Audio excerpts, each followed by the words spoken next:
Price Lord. சோத்திரங்க. கர்த்தருடைய நாமத்திற்கு சோத்திரம். எந்த நாளுக்குரியதான வசனத்தை நாம் தியானம் எடுத்துக்கொள்ளப் போகிறோம்.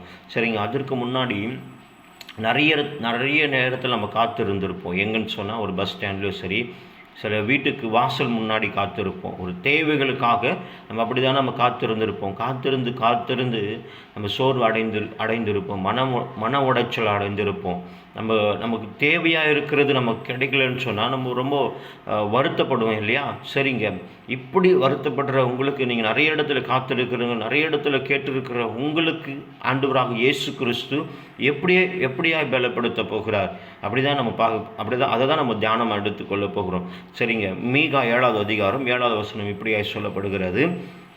நானோவென்றால் கர்த்தரையே நோக்கி கொண்டு என் இரட்சிப்பின் தேவனுக்காய் காத்திருப்பேன். என் தேவன் என்னை கேட்டருள்வார். பிரியமானவர்களே, அழகாய் சொல்லப்படுகிறது.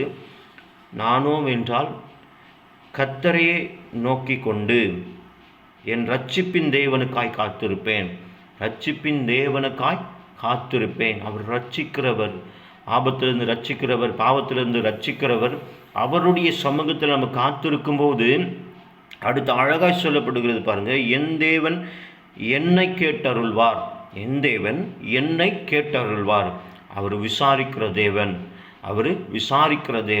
நம்மளை பார்க்கிற தேவன், உங்களை பார்க்கிற தேவன், உங்கள் தேவைகளை சந்திக்கிற தேவன்.